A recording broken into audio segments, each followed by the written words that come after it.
ఒకడేం మాట్లాడుతున్నాడంటే అసలు రంగాలేని లోటు, మేము మా నాయకుడిని చూడాలి అనే విధంగా అందరూ కూడా వచ్చారు.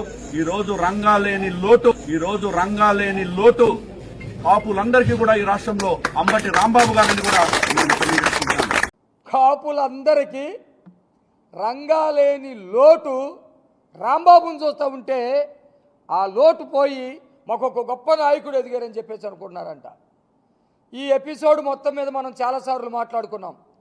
రంగా గారు ఒక గొప్ప నాయకుడు, అణగారిన కులాల కోసం కష్టపడ్డటువంటి నాయకుడు, పేదలకి ఇల్లు ఇప్పించడానికి, పేదలకి కష్టాలు వస్తే నిలబడటానికి ఉన్నటువంటి వ్యక్తి.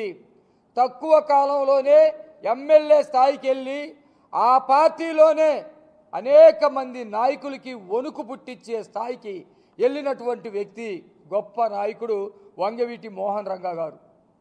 వంగవీటి మోహన్ రంగా తర్వాత ఈరోజు అంబటిని చూస్తే ఆ లోటు తీరిపోతుందని చెప్పేసి ఆ ప్రముఖ నాయకులు మాట్లాడుతూ ఉన్నారు. రంగా గారి అనుచరుడు గౌతమ్ రెడ్డి కాదు నాకు తెలిసినంత వరకు.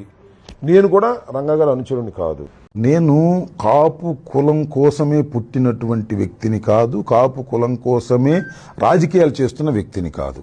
ఈయనేమంటాడు, నేను రంగా వారసుని కాదు, రంగా గారిని చూసి రాజకీయాల్లోకి రాలేదు, రంగా గారికి ఫాలోవర్ను కూడా కాదు, కాపుల కోసం వచ్చినటువంటి నాయకుడిని కూడా కాదు, కాపుల కోసం పనిచేసినటువంటి వ్యక్తిని కూడా కాదు అని చెప్పేసి ఇతను చెబుతూ ఉంటాడు.